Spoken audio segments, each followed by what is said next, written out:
Рада приветствовать всех на своем канале. Сегодня поговорим о том, как важно научиться плакать, так, чтобы отпускало и чтобы стало легче. Взрослые плачут слезами, взрослые плачут глазами, маленькие плачут сердцем, маленькие плачут жизнью. Но если взрослый плачет как маленький, значит он и правда плачет. По мере взросления мы утрачиваем бесценную способность плакать, а следовательно проживать дискомфортные эмоции. Чувства обиды, стыда, вины, разочарования могут мучить нас годами. Впоследствии люди могут даже перестать понимать, от чего им плохо. Дискомфорт есть, плакать хочется, а почему – неизвестно. Эти чувства мучают нас, переходя в депрессию, тоску, подавленность. Однако поплачешь вечер или день, в зависимости от тяжести ситуации, и наутро замечаешь, что жить как-то легче, и все не так страшно. Психологи это называют качественный плач. Вот дети так плакать умеют, а взрослые уже разучились. Почему? Лизоньку воспитывали в строгости. Больше всего она боялась плакать. Лизоньку воспитывали в строгости. Больше всего она боялась плакать. Она знала, что если громко плакать, то родители будут сердиться. Маленькая, она еще не знала, какую огромную роль в ее жизни сыграет эта детская выучка сдерживать слезы внутри. Она была умной и быстро разобралась, что к чему. Когда ей было 6 лет, она на пляже поцарапала ногу об острый камень. С криком и плачем она побежала к маме. Но мама начала быстро и суетно говорить. «Тише, тише, ну-ка не ори, подумаешь, царапина». И оглядываться по сторонам, как будто ей неловко, что ее ребенок плачет. Лизоньку тогда очень удивило, что взрослых больше волнует и пугает звук плача, чем его причина. Потом она гуляла с папой и, играя в песочнице, попала песком сидящему рядом малышу в глаз. Он расплакался, а папа схватил Лизу за руку, выволок из песочницы и сильно отругал. Лизонька заплакала от обиды, ведь она не специально. Ей было так грустно, что ее не поняли, что она не смогла остановиться, а папа все больше и больше злился, и уже не на то, что она кинула песок в мальчика, а от того, что она плачет. «Бестолочь! Не ори! Не ори!» — я сказал. Папа был весь красный и встряхивал Лизу, как грушу. Никто не подошел и не заступился за Лизу. Все чужие мамы на игровой площадке неодобрительно смотрели на папу и Лизу, и от этого он тряс и злился еще больше. Лиза все поняла, плакать нельзя. Даже если обидно или больно, нужно терпеть и молчать. Когда маленькая Лиза пошла в школу, за партой она оказалась противным мальчиком, который больно дергал ее за косу. Однажды она пожаловалась учительнице, и та сказала: «Фу, как не стыдно жаловаться, Лиза. Просто ты ему нравишься». «А почему, если я ему нравлюсь, мне нужно делать больно?» – недоумевала Лиза. И теперь терпела и не жаловалась, ведь плакать оказалось еще и стыдно. В институте Лиза стала встречаться с мальчиком. Она чувствовала себя сильной, красивой, юной, такой, что ей подвластен весь свет. Она любила его бесконечно. Она знала, что это любовь навсегда, и они созданы друг для друга. Они гуляли по парку, теплые ладони, объятия, чувствуя его дыхание около ее уха, когда он что-то шептал, ей она замирала. Они держались за руки, и это было счастье. Позже весной она увидела их из проезжающего трамвая, возвращаясь вечером с занятий.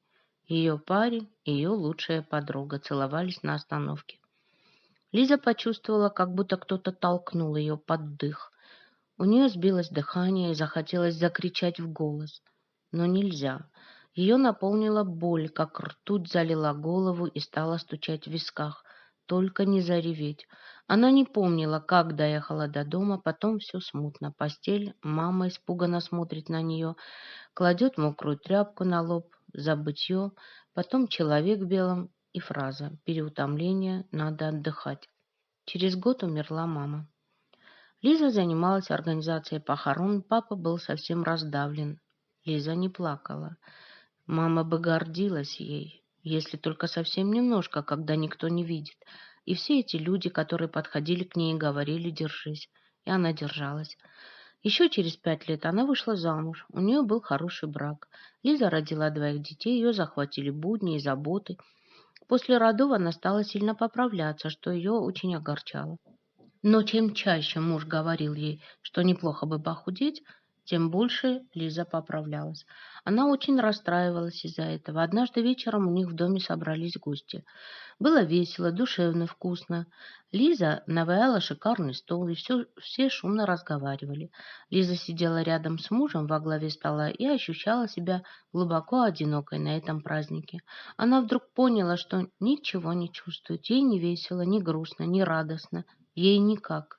Она с ужасом осознала, что ей все равно на этих людей, и хочется ей только одного — лечь в постель, отвернуться к стенке, и чтобы ее никто не трогал. Ей даже показалось, что ее, Лизы, здесь просто нет. Есть ее оболочка, пустая, как костюм водолаза, брошенный на берегу. Лизе стало так нестерпимо страшно, что ей только кажется, что она существует. На самом деле она только иллюзия. Кровь прилила к вискам и стала пульсировать и громыхать в голове набатом. Лиза обхватила голову руками и изо всех сил закричав, потеряла сознание. И снова больница, врачи, напуганный муж, забытье и это слово переутомление. Мало-помалу она начала приходить в себя в Карпатах, куда муж отправил ее восстанавливаться. Там жила его тетка, и кроме того горный воздух, а детей на это время забрала его мама. Лиза много гуляла. За долгие годы она впервые была одна, наедине с собой. Она поставила себе задачу каждый день подниматься на гору, которая была поблизости. Первый раз она не смогла дойти до половины, но с каждым днем она становилась все сильнее, и постепенно ей удалось добраться до вершины. Запыхавшись, уже на закате она в бессилии села на вершине, прямо на землю, уставшая, но довольная, чтобы перевести дух. Тут она увидела старушку в белом платочке, которая собирала травы. «Здравствуйте!» — крикнула Лиза, зная, что в горах принято здороваться даже с незнакомыми. «Здравствуй, деточка!» — отозвалась старушка. «Что ты здесь делаешь?» «Да вот отдыхаю у родственницы. Хотела немного похудеть, пока здесь, чтобы мужа порадовать». Старушка внимательно и серьезно посмотрела на Лизу. «Ты думаешь похудеть от беготни?» — спросила она. «Ну да, нагрузка же. Прежде чем нагружаться, тебе бы разгрузиться, деточка». «В смысле?» — не поняла Лиза. Старушка села рядом на траву, поставила корзинку, не спеша сняла платок, прибрала гребнем волосы и одела обратно платок. «Ты когда последний раз плакала?» — заговорила наконец она. «Не помню», — снова удивилась Лиза. «А при чем тут это?» «В твоем случае при чем? Нет в тебе лишнего веса.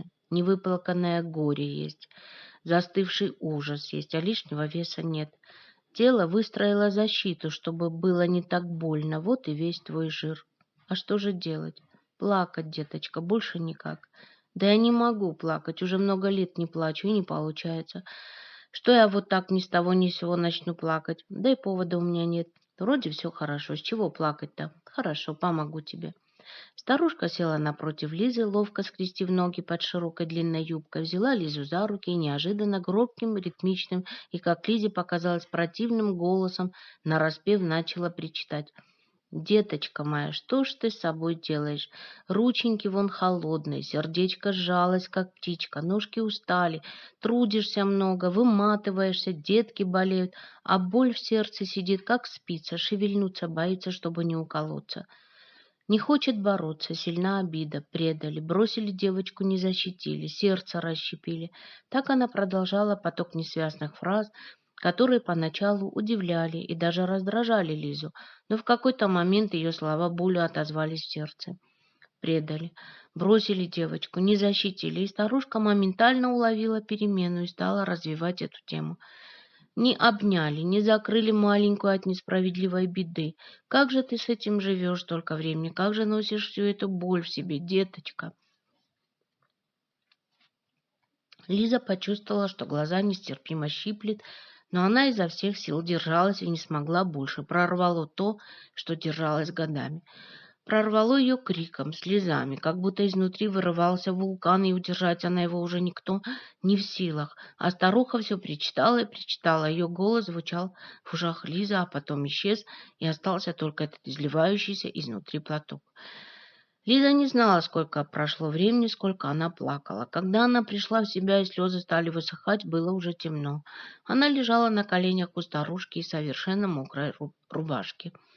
Она почти затихла, а старушка раскачивалась из стороны в сторону, качая голову Лизы, как будто малыша в люльке тихо приговаривала: «Плачь, деточка, плачь, оттаивай свое сердце, я рядом, все уйдет, плачь, отпускай всю боль, отпускай». Лиза почти успокоилась, как будто закончилась в ней вода. Она подняла голову. Что это было такое? Что, пришла в себя, милая?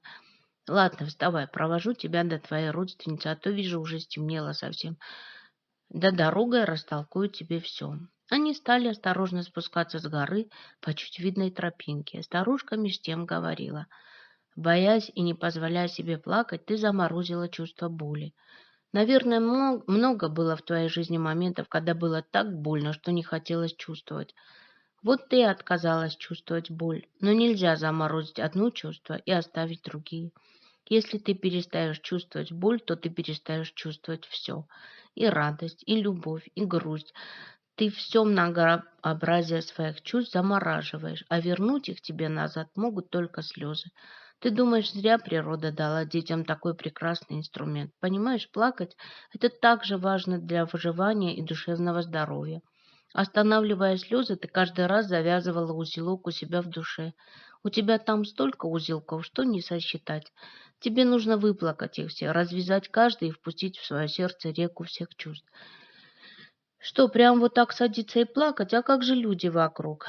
Ну ты же вот бегаешь на гору, вот и плачь там на здоровье. Это будет похудение получше спортзалов ваших.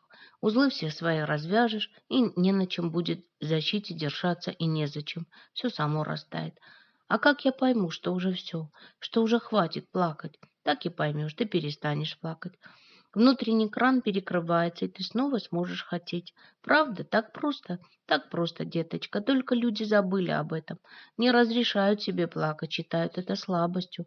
Вот и бегают по врачам, а главный доктор, он всегда с нами.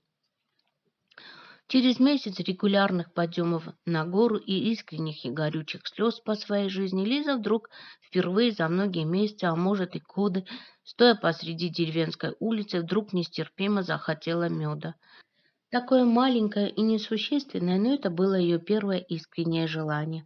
И не откладывая в долгий ящик, она пошла на местный рынок. Ей было светло и спокойно. Она шла и ощущала тело своим сильным, красивым и таким, как надо. Килограммы не имели значения, она была в ладу с собой и со всем миром. Ей не было теперь счастливо или весело. Она увидела свет в конце тоннеля. Она теперь точно знала, что если что-то грустное случится в ее жизни, то снова будет больно, но она не будет больше убегать или сдерживать эту боль. Она пройдет сквозь нее, выплачет, непременно сможет и будет жить дальше, счастливо. Напишите в комментариях, что вы думаете по этому поводу, а я благодарю вас за лайки, подписку и отзывы. До новых выпусков. Пока.